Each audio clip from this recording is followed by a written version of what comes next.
ਅਸੀਂ ਲਾਹੌਰ ਦੇ ਅੰਦਰ ਸਿੰਘ ਸਭਾ ਲਹਿਰ ਦਾ 150 ਸਾਲਾ ਮਨਾਉਣ ਵਾਸਤੇ ਇੱਥੇ ਆਏ ਹਾਂ। ਸਿੰਘ ਨੇ ਤੁਹਾਡੇ ਲਾਹੌਰ ਦੇ ਵਿੱਚ ਕਾਲਜ ਨੇ, ਭਾਵੇਂ ਸਿੱਖ ਨੈਸ਼ਨਲ ਕਾਲਜ ਸੀ, ਫਿਰ ਕਾਲਜ ਸੀ, ਸਕੂਲ ਸੀ, ਉਹ ਸਾਰੇ ਹੀ ਉਸੇ ਲਹਿਰ ਦੀ ਹੀ ਦੇਣ ਨੇ। ਤੇ ਇਸ ਗੱਲ ਨੂੰ 150 ਸਾਲ ਵਾਪਰ ਗਿਆ। ਅਸੀਂ ਸਾਰੇ ਹਿੰਦੁਸਤਾਨ ਦੇ ਵਿੱਚ ਤਕਰੀਬਨ 26 ਜ਼ਿਲ੍ਹਿਆਂ ਦੇ ਵਿੱਚ ਘੁੰਮ ਕੇ ਲੋਕਾਂ ਨੂੰ ਮੁੜ ਕੇ ਦੱਸਿਆ ਕਿ ਸਿੰਘ ਸਭਾ ਹੈ ਕੀ ਚੀਜ਼।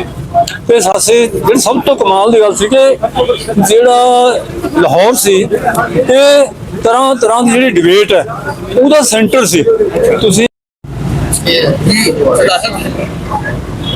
ਦਾਸ ਦਾ ਨਾਮ ਯਾਨੀ ਕੇਵਲ ਸਿੰਘ, ਸਾਬਕਾ ਜਥੇਦਾਰ ਤਖਤ ਦਮਦਮਾ ਸਾਹਿਬ।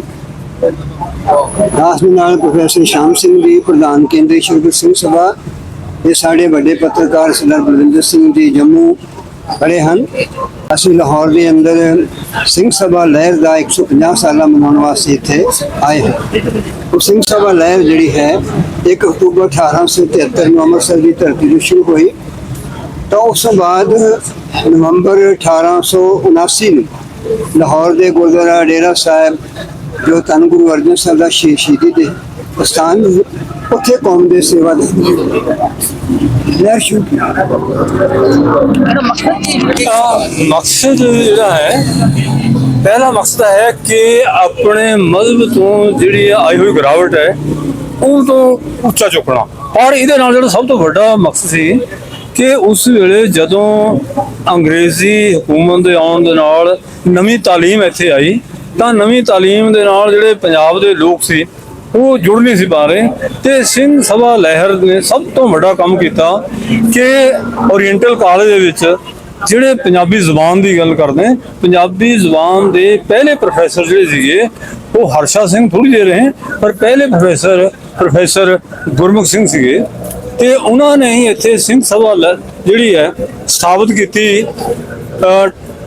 6 ਨਵੰਬਰ 1879 ਨੂੰ। ਤੇ ਉਹਨਾਂ ਨੇ ਕਿਹੜੇ ਕੰਮ ਕੀਤੇ, ਤੁਸੀਂ ਗੱਲ ਪੁੱਛ ਰਹੇ ਸੀ। ਤੇ ਉਹਨਾਂ ਨੇ ਪਹਿਲੀ ਗੱਲ ਤਾਂ ਜਿਹੜੀ ਅਸੀਂ ਪ੍ਰੈਸ ਕਲੱਬ 'ਚ ਖੜੇ ਹਾਂ ਲਾਹੌਰ ਦੇ ਵਿੱਚ, ਉਸ ਵੇਲੇ ਪੰਜਾਬੀ ਦੇ ਵਿੱਚ ਉਸ 4-5 ਅਖਬਾਰ ਸ਼ੁਰੂ ਹੋਏ। ਖਾਲਸਾ ਅਖਬਾਰ, ਖਾਲਸਾ ਤੇ ਪੰਜਾਬੀ ਜ਼ੁਬਾਨ ਦੇ ਵਿੱਚ। ਤੇ ਫਿਰ ਨਾਲ ਦੀ ਨਾਲ ਜਿਹੜੀ ਉਹਨਾਂ ਵਿੱਚ ਇੱਕ ਮਈਆ ਸਿੰਘ ਸੀਗੇ।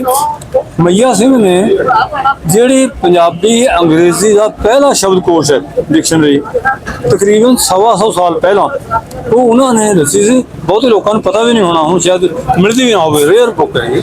ਤੇ ਸਿੰਘ ਸਭਾ ਲਹਿਰ ਕਰਕੇ ਜਿੰਨੇ ਤੁਹਾਡੇ ਲਾਹੌਰ ਦੇ ਵਿੱਚ ਕਾਲਜ ਨੇ, ਭਾਵੇਂ ਸਿੱਖ ਨੈਸ਼ਨਲ ਕਾਲਜ ਸੀ, ਫਿਰ ਕਾਲਜ ਸੀ, ਸਕੂਲ ਸੀ, ਉਹ ਸਾਰੇ ਹੀ ਉਸੇ ਲਹਿਰ ਦੀ ਹੀ ਦੇਣ ਨੇ। ਤੇ ਇਸ ਗੱਲ ਨੂੰ 150 ਸਾਲ ਵਾਪਰ ਗਿਆ। ਅਸੀਂ ਸਾਰੇ ਹਿੰਦੁਸਤਾਨ ਦੇ ਵਿੱਚ ਤਕਰੀਬਨ 26 ਜ਼ਿਲ੍ਹਿਆਂ ਦੇ ਵਿੱਚ ਘੁੰਮ ਕੇ ਲੋਕਾਂ ਨੂੰ ਮੁੜ ਕੇ ਦੱਸਿਆ ਕਿ ਸਿੰਘ ਸਭਾ ਹੈ ਕੀ ਚੀਜ਼।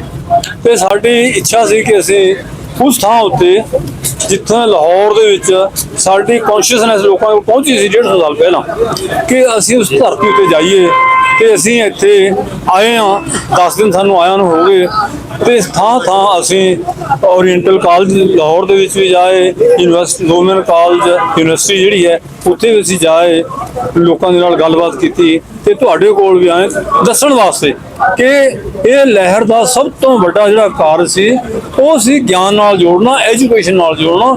ਇੱਕ ਕਿਸਮ ਦਾ ਜਿਹੜਾ ਅੰਗਰੇਜ਼ਾਂ ਤੋਂ ਬਾਅਦ ਆਉਣ ਦੇ ਨਾਲ ਐਜੂਕੇਸ਼ਨਲ ਜਿਹੜੀ ਰੈਵੋਲੂਸ਼ਨ ਹੈ ਉਹ ਇਸ ਲਹਿਰ ਦਾ ਬਹੁਤ ਵੱਡਾ ਕਾਰਜ ਸੀ, ਸਿੰਘ ਸਭਾ ਲਹਿਰ ਦਾ। ਉਸ ਨੂੰ ਅਸੀਂ ਸਰ ਸੈਯਦ ਅਹਿਮਦ ਖਾਨ ਦਾ ਵੀ ਦੌਰ ਸੀ ਉਹਦਾ। ਹਾਂਜੀ ਸਰ ਸੈਯਦ ਅਹਿਮਦ ਖਾਨ ਦਾ ਦੌਰ ਸੀ ਹਾਂਜੀ ਸਰ। ਇੱਕ ਪਾਸੇ ਜਿਹੜੀ ਸਭ ਤੋਂ ਕਮਾਲ ਦੀ ਗੱਲ ਸੀ ਕਿ ਜਿਹੜਾ ਲਾਹੌਰ ਸੀ ਇਹ ਤਰ੍ਹਾਂ ਦੀ ਜਿਹੜੀ ਡਿਬੇਟ ਹੈ ਉਹਦਾ ਸੈਂਟਰ ਸੀ।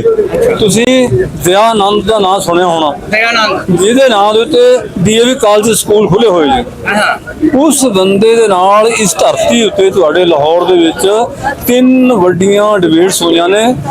ਗਿਆਨੀ ਕਾਲਜ ਵੀ ਸਾਡੇ ਗਿਆਨੀ ਦਿੱਤ ਸਿੰਘ ਦੇ ਨਾਲ, ਤੇ ਉਹਨਾਂ ਡਿਬੇਟ ਦੇ ਵਿੱਚ ਉਹਨਾਂ ਦੀ ਜਿਹੜੀ ਫਿਲਾਸਫੀ ਹੈ ਉਹਨਾਂ ਨੂੰ ਗਿਆਨੀ ਦਿੱਤ ਸਿੰਘ ਨੇ ਨਿਗੇਟ ਕਰਕੇ ਜਿਹੜੀ ਇੱਕ ਦੀ ਫਿਲਾਸਫੀ ਹੈ ਉਹਨੂੰ ਉੱਪਰ ਲਿਆਂਦਾ। ਇਸ ਕਰਕੇ ਬਹੁਤ ਵੱਡਾ ਕਾਰਜ ਜਿਹੜਾ ਹੈ ਉਸ ਵੇਲੇ ਹੋਇਆ। ਉਹ 150 ਸਾਲ ਵਾਪਰਿਆ ਪਰ ਲੋਕਾਂ ਨੂੰ ਪਤਾ ਨਹੀਂ।